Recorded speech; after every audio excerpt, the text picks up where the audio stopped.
بسم اللہ الرحمن الرحیم، صفحہ نمبر 36 بیع فاسد کا بیان چل رہا ہے۔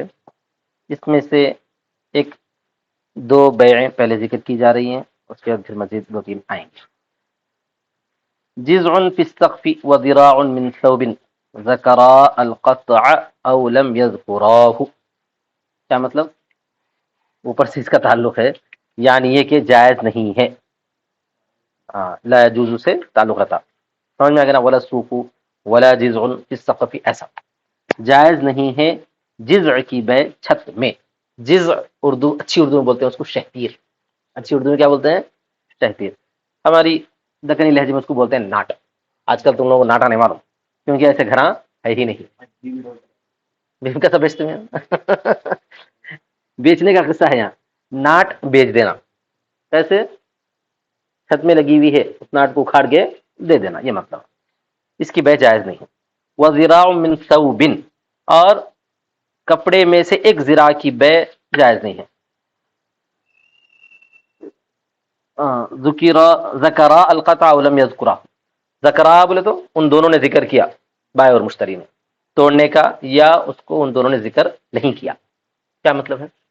مطلب یہ ہے کہ جو ہے اگر بائع بیچ رہا ہے کہ دیکھو میرے گھر میں جو ناٹ لگی ہوئی ہے نا، وہ میں جو ہے تم کو 1000 میں بیچ دیا، ٹھیک ہے؟ چاہے بولا کہ میں نکال کے اکھاڑ کے دوں گا بولا، یا اکھاڑ کے دوں گا نہیں بولا، دونوں نے اس کا تذکرہ نہیں کیا، تب بھی وہ بیع جائز نہیں ہے۔ متعین کر کے بتایا تب بھی جائز نہیں، خالی مجہول بتا دیا تب بھی جائز نہیں، چھت پہ لگی ہوئی رہے تک۔ اسی طرح پر جو ہے کپڑا ہے، کپڑے کا بنڈل ہے، اس میں سے ایک ذراع کی بیع بھی جائز نہیں، کتاب میں تو یہی لکھا ہوا ہے، مگر میں اس سے پہلے بتا چکا ہوں تم کو۔ آج کل جو کپڑے جو ایک ہی سائز کے اور ایک ہی ڈیزائن کے یہاں سے وہاں تک تھان بنتی ہے، تو وہ جو ہے ایک اعتبار سے کیل والی چیزوں کے تحت آ جاتا ہے، کیونکہ اس میں کوئی فرق نہیں رہتا۔ ہاں اگر کپڑا ایسا ہے کہ بناوٹ میں فرق ہے، جیسے کہ جو ہے یہاں الگ ڈیزائن ہے، بیچ میں الگ ڈیزائن ہے، آگے الگ ڈیزائن ہے، جیسے کہ ساڑی ہے یا سوٹ ہے، اس میں کیا رہتا؟ ڈیزائن میں فرق رہتا نا، یہاں سے وہاں تک ایک جیسا نہیں رہتا پورا کپڑا۔ اگر 5 گز کی ساڑی ہے تو پہلے والے گز کا، دوسرے والے گز کا، تیسرے گز کا ڈیزائن سیم تھوڑی رہتا، نہیں رہتا نا، الگ الگ رہتا، اس میں سے ذرا بھی کاٹے تو پورا کپڑا نقصان میں آتا، وہ کپڑا سمجھو یہ۔ اگر تھان کا کپڑا ہے، جیسے آج کل بڑے بڑی تھانے آتے ہیں 40-40 میٹر کی، اور جو ہے 25-25 میٹر کی تھان، اس کے اندر 1 گز کی بیع بالکل جائز رہے گی، یا 1 میٹر کی بیع بالکل جائز رہے گی، کیونکہ وہ ضرر نہیں رہتا ہے اس میں ضرر نہیں رہتا، نہ بائع کو نقصان ہوتا ہے نہ خریدار کو نقصان ہوتا ہے، انہیں جتنا کاٹا اتنا ہی لے لیتا ہے، کاٹنے سے نہ بائع کا نقصان ہے نہ مشتری کا نقصان ہے، اور مجہول بھی نہیں ہے وہ، اور وہ مجہول بھی نہیں، اس واسطے وہ جائز ہوتی ہے، یہاں پہ اس کا ذکر نہیں ہے وہ کپڑے کا۔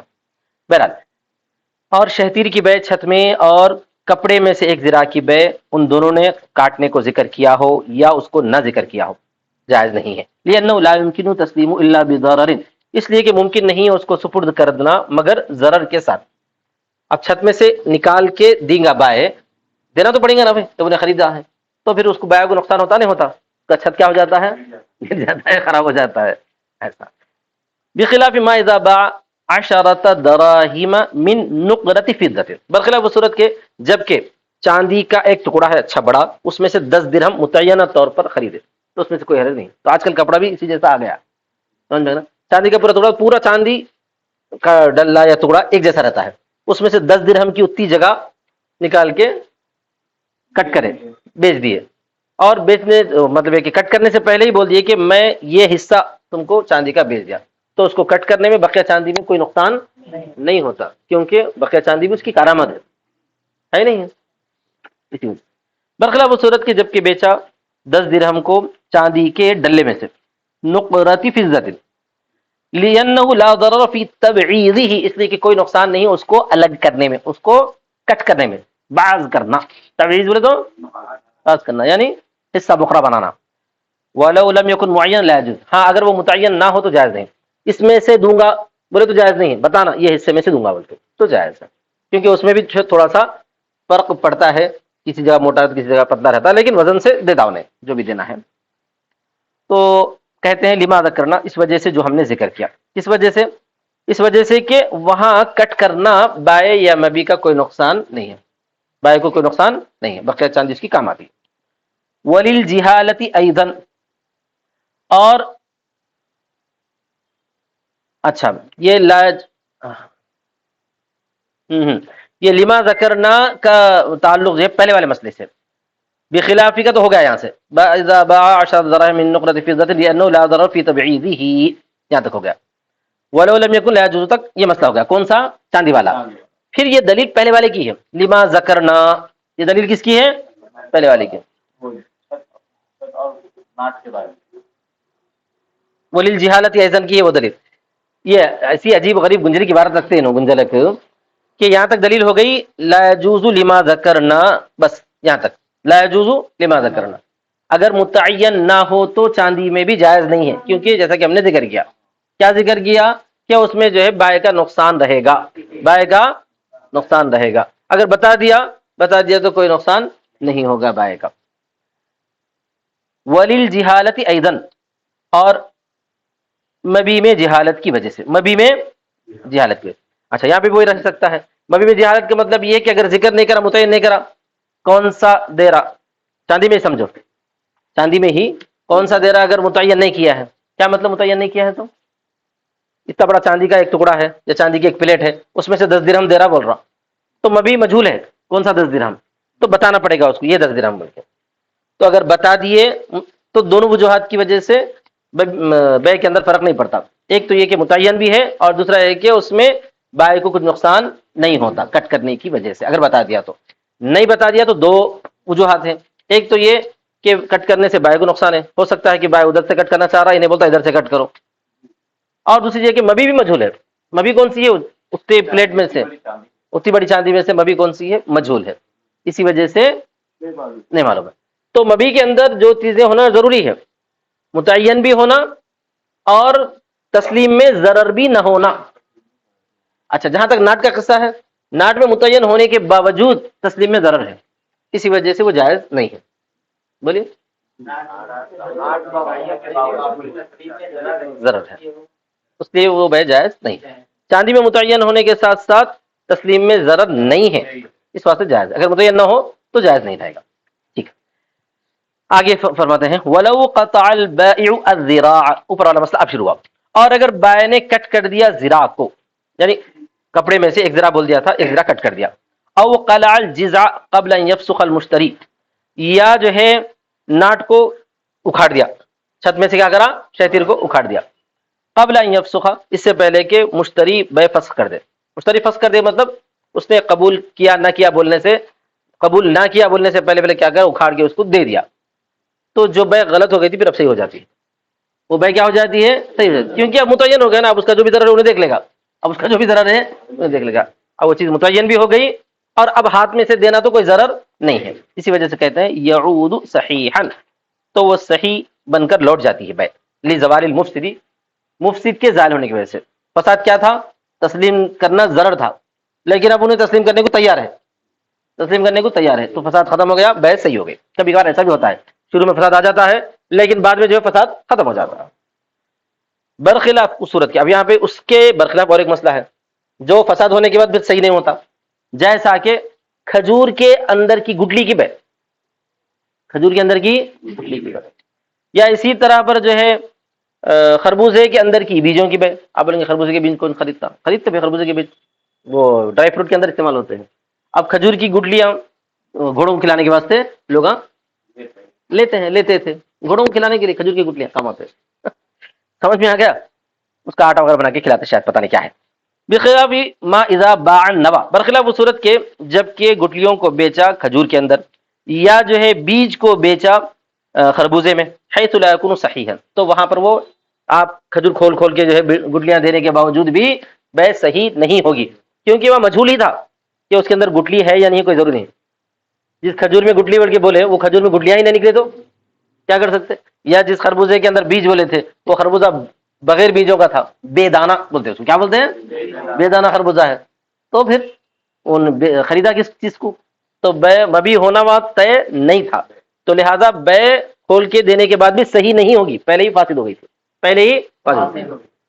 شہتیر ویسی نہیں تھی، شہتیر یا ناٹ جو ہے لگی ہوئی ہے، وہ نظر آ رہی ہے. وہ فساد کیوں آ رہا تھا؟ دوسری چیز اس میں متعلق ہونے کی وجہ سے، ضرر کی وجہ سے، لیکن انہیں الگ کر کے بغیر ضرر کے دے دیا ہے، تو فساد والی بے بھی کیا ہو گئی ہے؟ صحیح بن گئی ہے. برخلاف اس صورت کے جبکہ بیچا گٹلیوں کو کھجور میں یا بیج کو خربوزے میں تو وہ نہیں ہوگی صحیح. وَإِن شَقَّهُمَا اگرچہ کہ ان کو پھاڑا مطلب توڑا، کھجوروں کو توڑ کے دیا. وَأَخْرَجَ الْمَبِيَّ اور مبی کو نکالا. لِأَنَّ فِي وُجُودِهِمَا احتمالا اس لیے کہ ان دونوں کے پائے جانے میں احتمال تھا. ہے یا نہیں پتہ نہیں، ہے یا نہیں یہ پتہ نہیں. اما الجزء فعین موجود، بہرحال ناٹ تو وہ تو موجود ہے، نظر آ رہی ہے، اس واسطے وہ جائز ہو گئی تھی. کب جائز ہو گئی تھی؟ نکال کے دینے کے بعد. پہلے جائز نہیں تھی، نکال کے دینے کے بعد کیا ہو گئی؟ ناجائز بے جائز ہو گئی پلٹ کے. آگے دیکھو، ضربۃ القانص، قانص بولتے ہیں پھینکنا، جال پھینکنے کو قانص بولتے ہیں. جال پھینکنے کیا بولتے ہیں؟ قانص بولتے ہیں. آپ ایسا بے کر رہے ہیں کہ میں اب جو جال پھینکوں گا نا، اس جال میں جتنی مچھلیاں آئیں گی وہ کیا کروں گا؟ آپ کو بیچ دیا، بیچ دوں گا نا، بیچ دیا. اب وہ جال میں ایک مچھلی آؤ یا تانبے لاؤ، سمجھ میں آ گیا، یا کچھ بھی نہ ہو، تو اس میں کس کا نقصان ہو سکتا ہے؟ بھائی کا نقصان ہو سکتا ہے، مشتری کا بھی نقصان ہو سکتا ہے. اگر بہت آ گئے، مشتری بولیں گے احتیاط نہیں سمجھا میں، بہت آ گئے ایسا. یا اسی طرح پر جال پھینکنا جانور کے اوپر یا پرندوں کے اوپر، یا پرندوں کے اوپر ایسی صورت میں. تو وہ ضربۃ القانص، جال پھینکنے والے کا پھینکنا، قانص کا مارنا، لفظی ترجمہ کیا ہے؟ وہ قانص کا مارنا.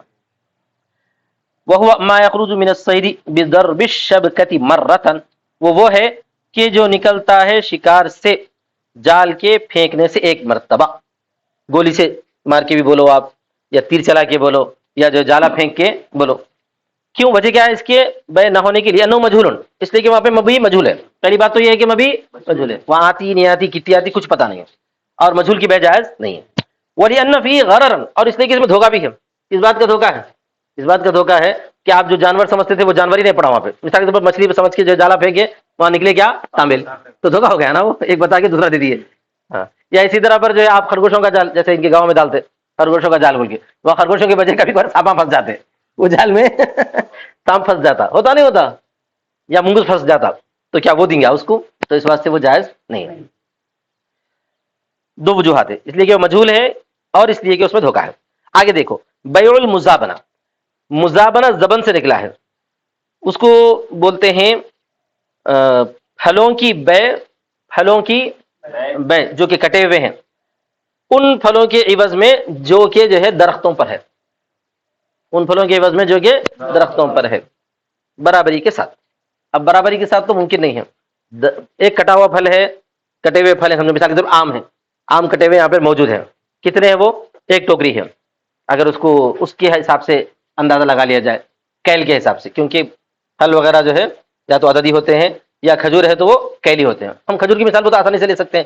کھجور کو کیل سے دینا ہے، یعنی کہ ایک وسق یا ایک سا جو بھی ہے، ایک وسق کھجور ہے، اس کی بے ہو رہی ہے درخت پر رہنے والے ایک وسق کھجور کے بدلے، برابری کے ساتھ بول کر. اب حقیقی برابری تو نہیں ہو سکتی، لیکن اندازے سے ہو سکتی ہے. کس سے ہو سکتی ہے؟ اندازے سے ہو سکتی ہے. تو جو ہے اندازے سے جائز نہیں، کیونکہ جب ایک جنس کا تبادلہ اسی جنس کے ساتھ کیا جاتا ہے تو برابری ضروری ہے.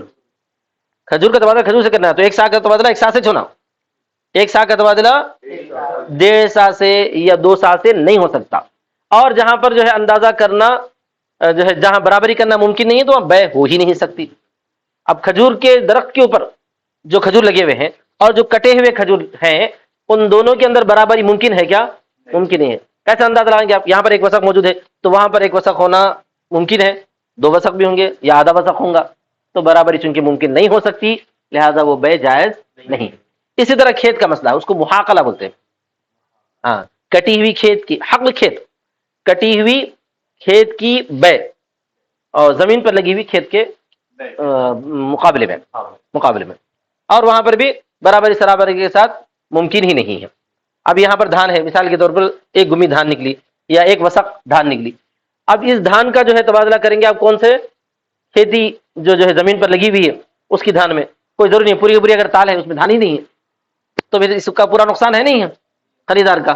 یا سمجھ لو وہاں پر جو ہے تقریباً ایک وسق سے زیادہ دھان نکل گئی، ایک گمی سے زیادہ دھان نکل گئی، تو اس میں خریدار کا جو ہے بہت زیادہ فائدہ ہے، نہیں ہے فائدہ ہے. تو اس واسطے مزابنے کی بے بھی جائز نہیں ہے، محاقلہ کی بے بھی جائز نہیں ہے، چاہے کم میں ہو چاہے زیادہ میں ہو، 1 وسق میں ہو، 2 وسق میں ہو، 10 وسق میں ہو. آپس میں کٹے ہوئے پھلوں کی بے درخت کے پھلوں کے ساتھ، کٹی ہوئی کھیتی کی بے لگی ہوئی کھیتی کے ساتھ جائز نہیں ہے، کیونکہ وہاں پہ برابری ممکن نہیں۔ دو دلیلیں ہیں اس کی، ایک دلیل تو یہی ہے اب جو ہم ذکر کریں، کیونکہ برابری وہاں پر ممکن نہیں ہے، اور دوسری دلیل یہ ہے کہ نبی صلی اللہ علیہ وسلم نے اس کو منع فرمایا، نبی صلی اللہ علیہ وسلم نے منع فرمایا۔ دیکھیے وہ بیع المزابنتی، اور مزابنہ کی بیع، آپ کو امتحان میں ضرور سوال آتا ہے اگر آیا تو گیا نا، اکثر و بیشتر ہدایت ثالث میں یہ سوال آتا ہی ہے۔ دارالعلوم دیوبند کے جو ہے جتنے پرچے میں دیکھا تقریباً ہر سال کے پرچے میں یا تو ششماہی میں یا تو سالانہ میں سوال آگے رہتا مزابنہ کی بیع، اور وہ ہے بیع الثمر علی النخیل، پھل کی بیع درختوں پر، نخیل میں تو کھجور کا درخت، کوئی بھی درخت آپ اندازہ کر لے سکتے، پھل کی بیع درختوں پر بتمر مجزوز مثل کیلہ خرسن، کٹے ہوئے کھجور کے بدلے میں اس کے کیل کے برابر اندازہ لگا کر، اس کے کیل کے برابر خرسن نہیں چھوڑ سکتا، وہاں پہ اندازہ نہیں لگا سکتے، اندازہ لگا لی یہاں پہ کتنا ہے بھائی، ایک وسق ہے، تو درخت پر بھی ایک وسق ہوگا، یہ دو درختوں کا ملا کے ایک وسق کھجور ہو جائے گا، لہذا میں یہ کٹا ہوا آپ کو بیچ دیا اس ایک وسق کے بدلے میں۔ آپ بولیں گے نوبت آتی کیوں تھی؟ یہ اس لیے آتی تھی کہ بعض مرتبہ جو ہے لوگوں کے پاس کٹے ہوئے کھجور نہیں رہتے تھے، اب اس کو کھجور درخت سے نکلنے تک دیر ہو جاتی تھی، کسان کو کیا ہوتا تھا، کھجور درخت سے نکلنے دیر ہو جاتی، اب اس کو پیسوں کی سخت ضرورت ہے، تو انہیں کیا کرتا، دو طریقے رہتے، یا تو جو کسی آدمی کو بلا کے بولتا بھائی یہ کھجور خرید لے، تو ابھی خرید لے بعد میں نکال لینا، وہ اس سے پہلے تفصیلات آ چکی ہیں اس کی، اس میں کیا اپنی طرف سے اجازت دینا یا کرایہ دینا، کیا کرنا کدھر کرنا، وہ تفصیل ہے۔ لیکن اب یہاں پر انہیں اگر خریدار کو ایسے پکڑ کے لایا، ان کو بولا جی میں تو پیسے نہیں دے سکتا، البتہ میرے پاس کھجور ہے، تم کھجور کی ضرورت ہے تو میں کھجور دے دیتا ہوں آپ کو، تو انہیں کھجور دینے کو تیار ہو گیا، انہیں درخت کے کھجور دینے کو تیار ہو گیا، تو اس طرح پر کھجور کی بیع کھجور سے ہو رہی ہے، اور جب کھجور کی بیع کھجور سے ہوں گی تو برابری سرابری ہونا ضروری ہے، تو یہ لوگ برابری سرابری کا اندازہ کیسے کر رہے ہیں، بولے یہ تو ایک وسق ہے اور یہ دو درختوں کا ملا کے کیا رہیں گا، ایک وسق رہیں گا، لہذا جائز ہے، یا تین درختوں کا ملا کے ایک وسق ہوگا، لہذا جائز ہونا چاہیے، اس طرح پر وہ لوگ کیا کر لیتے ہیں، آپس میں بیع کرتے ہیں۔ ایک حدیث میں جو ہے اس طرح کی کچھ اجازت ملتی ہے، جس کو امام شافعی رحمۃ اللہ علیہ نے آگے بیان فرمایا ہے۔ حنف کہتے ہیں کہ نبی صلی اللہ علیہ وسلم نے منع فرمایا، نبی صلی اللہ علیہ وسلم نے منع فرمایا، یہ پہلی دلیل ہے، لأنه نهى عن المزابنة والمحاقلة، اس لیے کہ نبی صلی اللہ علیہ وسلم نے مزابنہ اور محاقلہ سے منع فرمایا، مزابنہ یہ ہے، محاقلہ یہ ہے۔ فالمزابنة ما ذکرنا، مزابنہ وہی ہے جس کا ہم نے ذکر کیا، کیا ہے وہ، پھلوں کی بیع، کٹے ہوئے بیع درخت کے پھلوں کے عوض میں برابری کے اندازے سے، برابری کا اندازہ لگانا بھی ضروری ہے اگر امام شافعی جائز بولتے ہیں تو، لیکن یہ جائز نہیں ہے، نبی صلی اللہ علیہ وسلم نے منع فرمایا۔ اور محاقلہ جو ہے گیہوں کی بیع اس کی بالی میں، بالی بولے تو بھوسے میں، سمجھ میں آ گیا نا، بھٹا جس کو کہتا ہوں، بحنطۃ مثل کیلھا خرسن، اس کے کیل کے برابر گیہوں کے بدلے میں اندازہ لگا کر، سمجھ میں آ گیا نا سب، اس کے کیل کے برابر گیہوں کے بدلے میں اندازہ لگا، یعنی کٹی ہوئی گیہوں اور کھیتی پر رہنے والی گیہوں۔ ایک دلیل تو یہ ہو گئی نبی صلی اللہ علیہ وسلم نے منع فرمایا۔ دوسری دلیل وَلِأَنَّهُ بَاعَ مَكِيلًا بِمَكِيلٍ مِّن جِنسِهِ، اس لیے کہ اس نے مکیل کو بیچا ہے اپنے جنس کی مکیل کے ساتھ، فَلَا يَجُوزُ بِطَرِيقِ الْخَرْصِ، تو جائز نہیں ہوگا اندازے کے راستے سے، اندازے کے راستے جائز نہیں ہوگا، کیونکہ اندازہ صحیح نہیں بیٹھ سکتا، اندازہ صحیح نہیں بیٹھ سکتا، کبھی زیادتی تو ہوتی ہے۔ كما اذا كانا موضوعين على الارض، جیسا کہ جب دونوں رکھے ہوئے ہو زمین پر، جب دونوں زمین پر رکھے ہوئے تو آپ اندازے سے نہیں بیچ سکتے، برابر ناپ کے ہی بیچنا پڑتا، تو اب درخت پہ رہے تو کیسے بیچ سکتے آپ، ناپ نہیں سکتے نا وہاں پر۔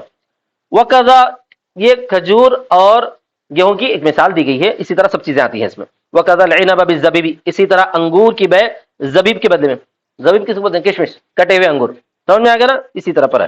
وقال الشافعی یجوز فیما دون خمسۃ اوسق، امام شافعی رحمۃ اللہ علیہ اس کو جائز کہتے ہیں کس میں، 5 وسق سے کم میں۔ امام شافعی کیا کہتے ہیں، زیادتی میں ایسا کاروبار نہیں کر سکتے، لیکن 5 وسق سے کم میں کر سکتے ہیں۔ اب 5 وسق جو ہے ایک پیمانہ ہوتا ہے، 40 سا کا یا 20 سا کا ایک وسق، 40 سا کا نا، اس سے پڑے ہم دیکھ لو کتنا ہے، تو چند سا کا ایک وسق ہوتا ہے، اس وسق میں 1 وسق 2 وسق 3 وسق 4 وسق 5 وسق تک اس طرح کا جائز ہے، اس سے زیادہ میں نہیں بیچنا چاہیے۔ وہ کیوں، وہ ان کے پاس ایک حدیث ہے، نبی صلی اللہ علیہ وسلم نے مزابنہ سے منع فرمایا لیکن عرایا میں اجازت دی ہے، اور عرایا کی تفصیل یہ بیان کرتے ہیں کہ جو ہے آدمی 5 وسق سے کم میں کٹے ہوئے کھجور کی بیع درخت پر رہنے والے کھجور کے بدلے میں کی جائے۔ پھر وجہ کیا بتاتے ہیں امام شافعی، اس کی وجہ یہ ہے کہ یہ ضرورت ہے، وجہ یہ ہے کہ کسانوں کی ضرورت ہے۔ اب فی الحال کسان کو جو کھجور کی ضرورت ہے اس کے پاس کھجور ہے نہیں، درخت پر لگے ہوئے ہیں، کوئی درخت پر لگے ہوئے کھجور کو خریدنا نہیں چاہ رہا، تو اس کو کھجور کی ضرورت ہے، تو انہیں کیا کرتا ہے، بدرجہ مجبوری دوسرے آدمی سے کھجور لے لیتا، اس کو بولتا ہے میرے درخت کی جو کھجور ہے وہ جو ہے بعد میں تم توڑ لو، اس طرح بولتا ہے۔ تو ایسی مجبوری کے تحت جو ہے اس کی گنجائش ہونی چاہیے، جیسا کہ حدیث شریف میں عرایا میں اجازت دی گئی۔ تو احناف اس عرایا کی تفصیل وہ نہیں بیان کرتے جو امام شافعی بیان کرتے ہیں، سمجھ میں آ گیا نا؟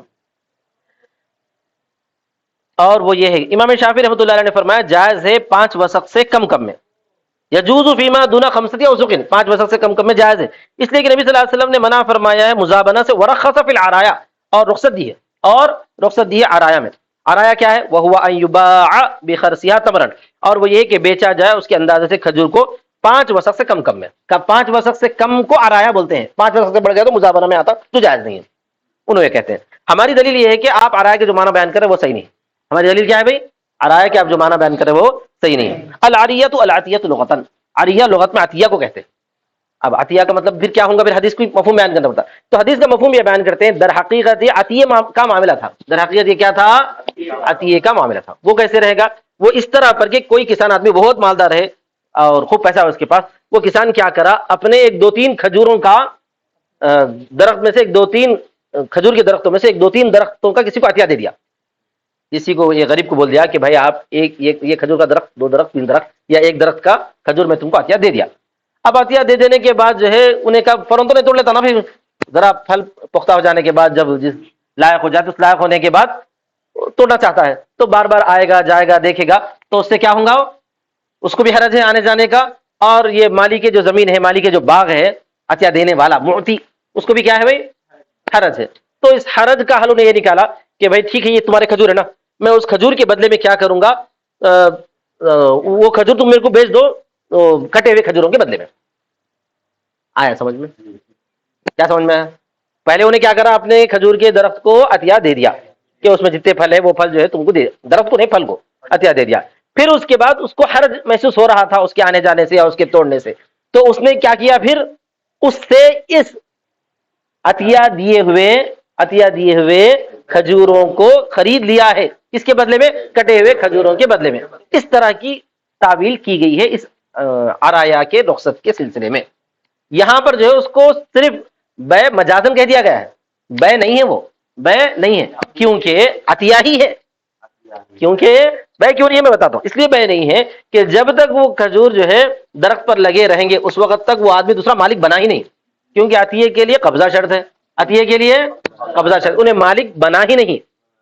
تو مطلب یہ ہے کہ در حقیقت نے کیا کیا، پہلے جو کھجور دیا تھا وہ کھجور کو نہیں دیا، اب جو کھجور ہے دے رہا ہے، یہ احسان کر رہا ہے، یہ سمجھا جائے گا۔ اس طرح کی تعویل کی گئی ہے رخص فی العرایا کی، سمجھ میں آ گئی تعویل؟ لیکن یاد رکھیے یہاں پر احناف کا قول زیادہ مضبوط نہیں ہے، امام شافعی کی دلیل ہی مضبوط ہے، کیونکہ بعض احادیث میں عرایا کی تفصیل خود بیان کی گئی ہے، عرایا یہ ہے کہ 5 وسق سے کم کم میں تم بیچ لو، سمجھ میں آ گیا؟ ہاں، اس واسطے احناف کا قول زیادہ مضبوط نہیں ہے۔ آپ بولیں گے انہوں حنفی ہوتے ویسے بول رہے ہیں، جہاں حدیث میں جو ہے اس طرح کی وضاحت آئے گی ہم وضاحت کر دیں گے، آپ عمل کرو مت کرو آپ کی اپنی مرضی۔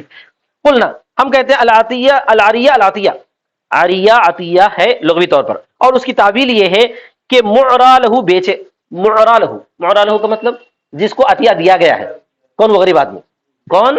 غریب آدمی، بیچے، معرا لہو ترجمہ کریں گے، موہوب لہو بولتے ہیں اس کو، کیا بولتے ہیں؟ موہوب لہو۔ ما علی النخیل، اس کے بدلے میں جو نخیل پر ہے، کس کو بیچے؟ معری کو، من المعری بولے تو معری، عطیہ دینے والے کو، عطیہ دینے والے کو معرا لہو کیا کر دے؟ بیچ دے، کھجور کے درخت، کھجور جو درخت پر ہے اس کو، بی تمر مجزوز، کٹے ہوئے کھجور کے بدلے میں، سمجھا گا؟ انہیں کیا کرا، وہ جو ہے آپ مجھ سے خرید لو بول دیا، مجھ سے خرید لے گا مطلب اس کے بدلے میں انہیں کیا دیں گا؟ کٹے ہوئے کھجور دے دیں گا۔ تو حقیقتاً کیا ہوتا ہے یہ؟ در حقیقت یہ بھی ایک نیا عطیہ ہی ہوتا ہے، وہ عطیہ کینسل، پہلے والا عطیہ کینسل ہو، کیونکہ قبضہ دیا ہی نہیں، جب قبضہ دیا نہیں تو عطیہ پورا ہوا نہیں۔ وہ ہوا بیع مجازن، اور یہ بے ہے مجازی طور پر، لأنہ لم یملکہ، اس لیے کہ وہ اس کا مالک نہیں بنا، فیکون برا مبتدأ، تو یہ بر ہوگا ابتدائی طور پر، کیا ہو گیا؟ مبتدأ، وہ بر ہوگا یعنی احسان ہوگا ابتدائی طور پر، یعنی اب نیا احسان ہوگا، پہلے کا احسان جو ارادہ کیا تھا وہ ارادہ اس کا ختم ہو گیا ہے۔ وآخر دعوانا الحمدللہ رب العالمین۔